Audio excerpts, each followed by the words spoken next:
How to lose 100 pounds and keep it off. Growing up, Kyle Frank never learned about healthy nutrition. He wasn't a particularly active child, either. Before college, I wasn't too active, but I wasn't completely sedentary either, Kyle remembers. I would get together with friends and play football or go on bike rides, but I was never involved in any sports except for 1 year in high school participating in track. Kyle's lifestyle wasn't a problem when he was young, but when he went to college, his weight started to slowly creep up, so slowly, in fact, that he says he didn't notice it. Thinking back, it's almost like I didn't see the weight gain happening, Kyle says. Like I woke up one morning and stepped on the scale weighing in at 240 pounds and had no idea how I got in that condition. Still, Kyle admits, partying and eating fast food took precedence over lifestyle change. It took a series of wake-up calls to convince Kyle he was unhealthy. Even after he decided to make changes, serial yo-yo dieting almost made him give up.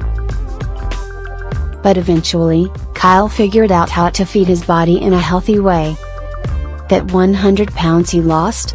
It's still gone. This is Kyle's story.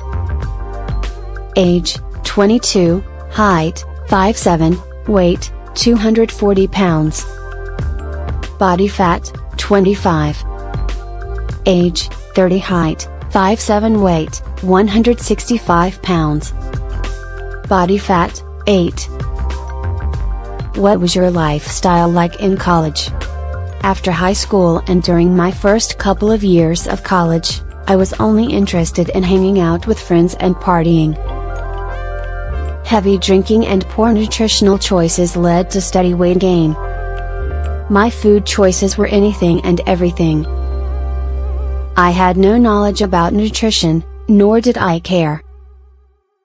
College involved a lot of drinking and partying, with late-night pizza and burritos. There was quite a bit of fast food.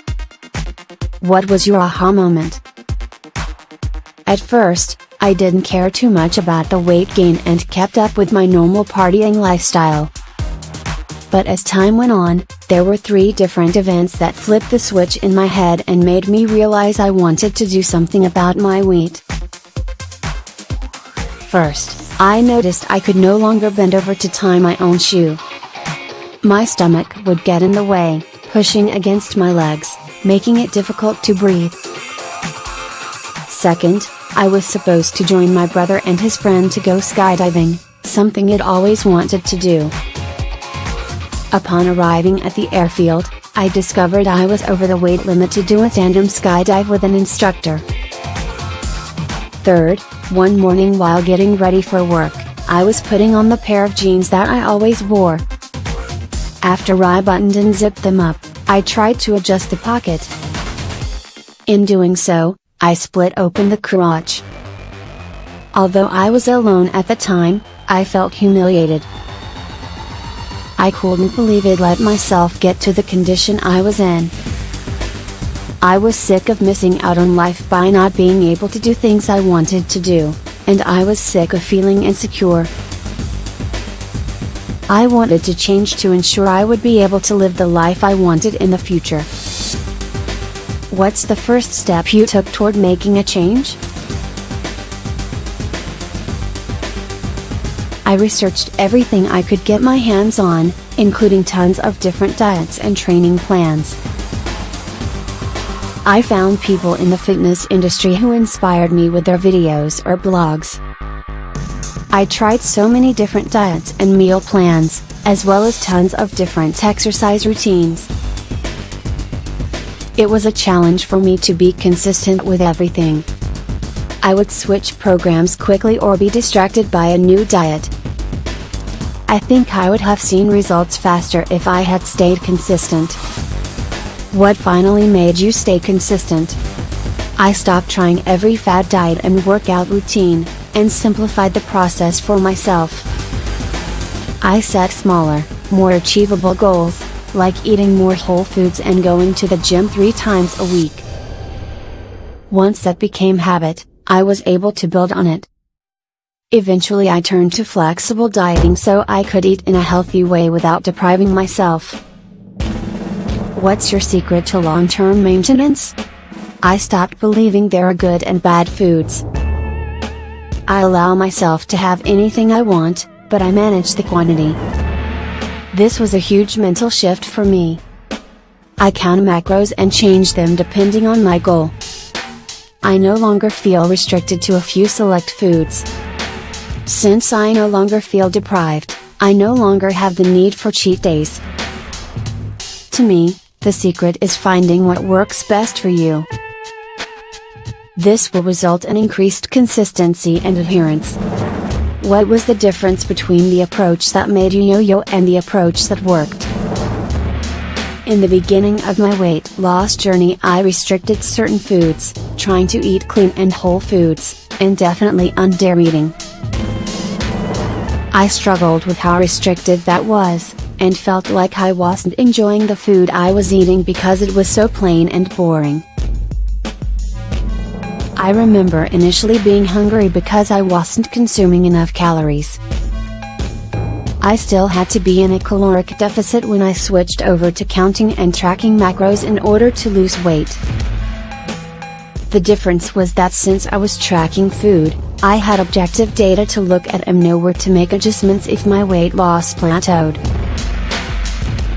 The other main difference was simply the mindset shift when switching to counting and tracking macronutrients. I no longer put any food off limits. If I wanted a serving of ice cream and I could fit it in my daily macro count, I would have it. I still prioritize whole foods. But I got hooked for good when I saw results while still including foods many people consider off limits. Since you've been counting macros for so long, what strategies do you recommend? Learn to read a food label, and use an app on your phone to track the food. The apps make it very easy and most come with a barcode scanner, so you have the nutritional information right at your fingertips. I think flexible dieting is a great thing for everyone to try at least for a little while. In doing so, you start learning what a serving size looks like.